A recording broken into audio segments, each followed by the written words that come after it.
It's a very good morning at the mountain. It is day number 3 of the Supercheap Auto Bathurst 1000, which means, Andy Jones, we're going to be going into the Armour All Top 10 shootout later today. One of the biggest moments, maybe even the biggest moment of the season. How are you feeling? And it's a very good morning to everyone watching all around the world. Well, personally, I'm feeling great. I love being here, love being at Bathurst, and that reference that you just made about the top 10 shootout, it is, particularly for me, the biggest top 10 shootout of the season, no doubt. You hear everybody in the pit lane saying it's such a special feeling. Anton De Pasquale referenced it yesterday. He said, you've got the mountain to yourself. It doesn't happen all that often. Yep. These boys commit year on year in that shootout, and I'm excited to see what happens today. But it's not just Saturday for the shootout.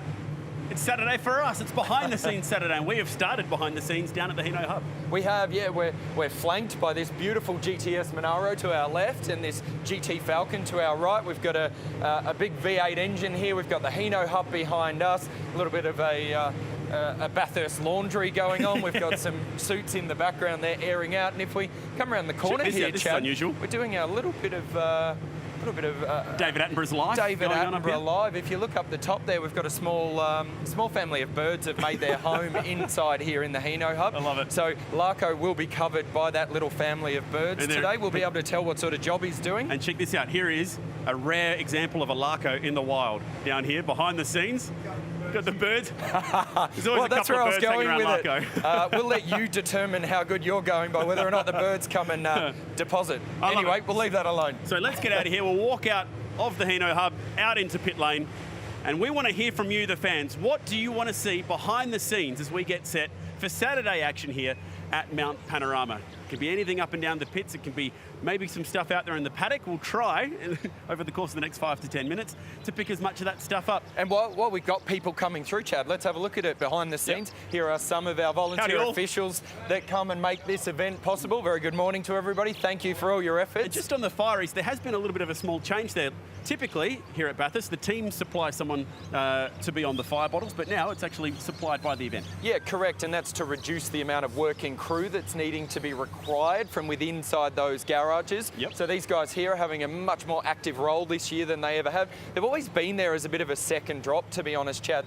The teams have supplied 5 people on an extinguisher bottle, but these guys here, you can always guarantee that if there's any issue, they'll come in and save the day. They got their full kit. Well done, lads. Alrighty, Nick McKay says, a bit of paddock would be cool. All right, let's head out the back.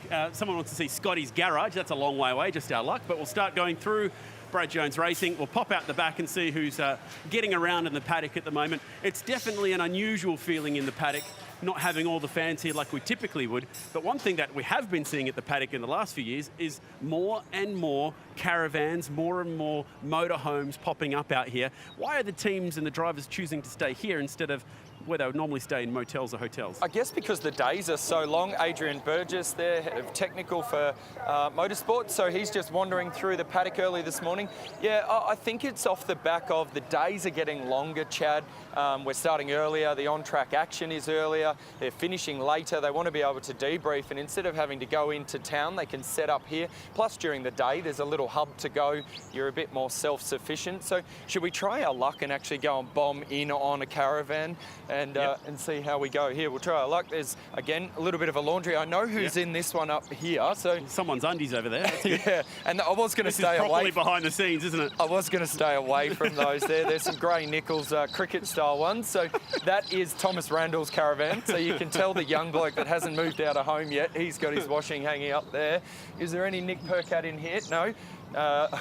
That didn't work too well, Chad, but that is the Nick Percat caravan, that one there, and I thought he might have had Douglas in bed with him this morning.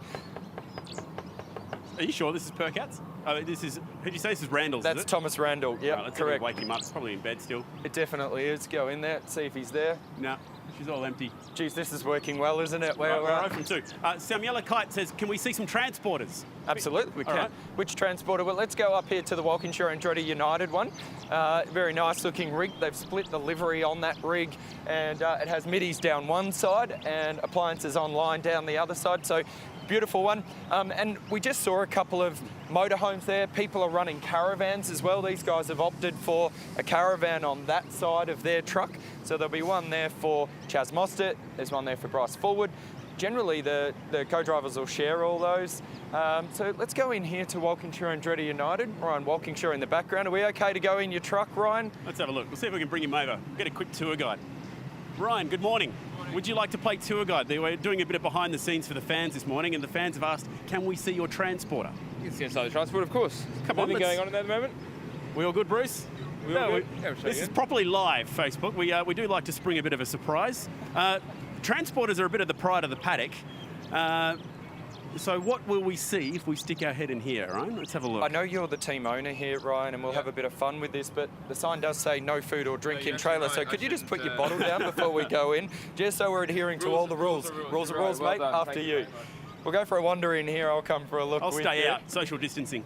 I don't know how much coverage we'll get, so we might get Mitch to stay there, but we're literally in the hub here. There's some meetings going on inside Walkinshaw and Andretti United. Just talk us through this, Ryan. Yeah, so this is actually where the engineers will spend a lot of their day. At the back, we've got a couple of testing areas, so you can work on dampers and so on. In the A trailer, we've actually got the area where the drivers can sort of sit down, as well as a physio bed, so they can go do all their get all the knots, pushed out of their back and everything else like that after they get out the car. And then along here is the area all the engineers sit. So each engineer's got their own station with their own laptop. And it's where we do all of our debriefs, all of our pre-briefs, and where the engineers will sit down and go through strategy and things like that prior to every single session. Yeah, it's very nicely laid out in here. You can see all the name tags up on the wall there to determine where everybody's space is. Don't encroach on anybody. Yeah. You mentioned there's the A trailer up the front there as well for the drivers. Yeah, we can show that as well. Is that to keep Chaz's dancing pre-session out of here as well? I think it's just because if you've ever met a racing driver, they're normally quite loud and boisterous, and they get bored very, very easily. So if you keep them in there locked away in a little prison, they can't do too much damage, whereas obviously all the important stuff is happening in here, and these guys like a sort of quiet environment so they can actually work and communicate with each other without, tennis balls flying around or hearing about, which grid girls the drivers are having a little look at or anything else like that. So it's quite important that we separate the two areas and allow the engineers to get on with the actual work. Yeah, absolutely. And we did see some examples. It sounds like it, from all the jovial laughter in the background, it certainly sounds like we saw some examples down there of young Thomas Randall. He had all his washing and underwear hanging up. So I'd imagine that you'd keep that in the front trailer as well. The smell is the other reason that they're in there too. I mean, in here it's looking a little bit messier than normal, but we've been on the road for about 104 days now, is it? 104. Yeah, so normally this is a little bit cleaner and tidier in here, but we basically had to, pack up our entire workshop and stuff it in the transporter and drive away. So it's a little bit messier than normal, but it's kind of just our base of operations, isn't it? We tip our home away from home. We tip our hat to every single team that has relocated from Victoria. On that note, thank you very much for the look in behind the trailer, behind the scenes here this morning. Paddock Pass Live, we are showing you everything. Really appreciate that, boys. All the best for the weekend. Well executed. Dan said he wants to see Bryce Forward's pink hair. Last I saw Bryce Forward. You got pink hair, Bryce? Take the hat off? No, doesn't look too pink. I didn't want to pull it off better than Chazzy. I'd let him, I didn't want to steal his thunder. All right, fair enough. Enjoy. There's an idea there for you though, Bryce. We'd like to see it at some point. All right, next one. Ricky would like to see some tools and spares in the garages. Where do you want to go for that one? Okay. How about Erebus for that one? Well, can I be rude enough if we turn around? There's a couple of tools over there in Dave Reynolds and Brad Jones. I say that because we love them very much. Just wave, hey boys, Brad. Just wave. Brad, just quickly, you're looking confused. I'll get our boom mic over here. We had a request this morning on Paddock Pass Live to see a couple of tools from within the pit lane, and we spotted you guys. Thanks, Jonesy. We thought we'd come over here. I'll be docking that out of your wage. Yeah, terrific. Thanks, we love you guys. Thanks very much. Let's go see if we can find some actual tools in toolboxes. Thanks, boys. All right, let's go into Penrite Racing. Staff only. We kind of ticked that box today. First things first, we've got some splitters hanging out. Roughly how many did I have to bring to a race meeting? Roughly, we're going to see probably 3 per car turn up. So I don't know if I've picked the right garage here, given that they're doing a warm-up on the 99. But let's go for a wander in here. I'll check first. Very good morning to you. We've just been asked if we can show some tools on Paddock Pass Live. Can we have a quick look in the toolbox here?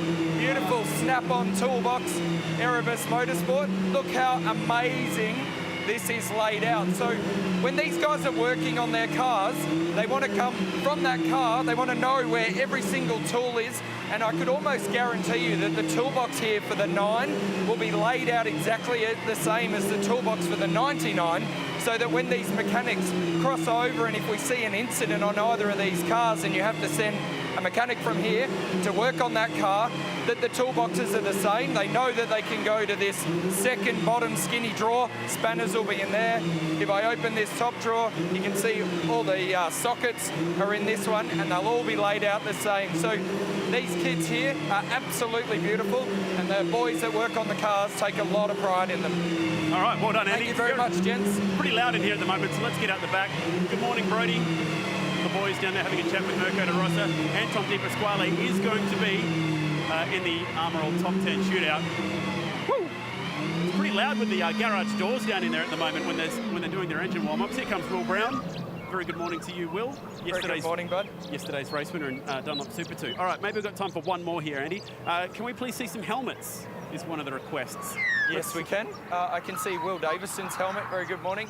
I can see Will Davison's helmet up there in the Monster Energy garage. So if we go up there, or actually let's go to this one, it's a bit closer.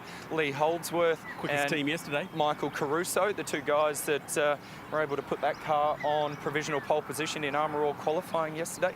So let's go and have a check out of these two guys. Helmets are always one of those really good ones, Chad, because it really is a reflection of the driver's personality. And this one here for Lee, a bit more of a traditional style, cool colours. You can see there's a bit of matte, is it a bronze or a matte? I think I'll call that a bronze. Matte bronze going on with some more detail there. A few personal sponsors going on for Lee, and he was very big yesterday when we spoke to him to make sure that was in the background. Yep. You want to look after your personal sponsors. Caruso, I don't know what's going on here. It looks like he's bought his own mattress from home. He's only a little bloke, so he only needs a little mattress to sleep on at night time, so that'll be Caruso. I'll just stick that there for a bit, but Caruso is very much a proud Italian, typically. He has the red, white and green colours on his helmet, and he plays that up a fair bit around the time. He's got that beautiful green reflective visor. It's interesting, some guys run a visor, and in years gone by, they didn't used to. I think that started with Marcus Ambrose, kept the visor open, cut it off a little bit, bit of British touring car style to get the airflow going in. These days, everybody wants to get that visor down because all that forced air coming in drops down over your face, keeps you nice and cool. But these paint jobs, up nice and close there, you can see all the detail in them. They're absolutely beautiful. Well done, well done. Okay, we've tried to bring you as much as we can in a very, very short amount of time. Thank you very much to our humble assistants who have been running around. Well done to Ryan Walkinshaw giving us a bit of a tour of their garage. Great to be down here at Tickford for what's going to be a really big day. You can join us on Fox Sports live all day from about 8:35 a.m. over here on the East Coast. Channel 10 will be joining us before midday today. Be able to catch Armour All qualifying in that top 10 shootout coming up around 5 p.m. local time here in Bathurst. It's going to be a huge day at Mount Panorama, so turn the telly on and do not change that channel.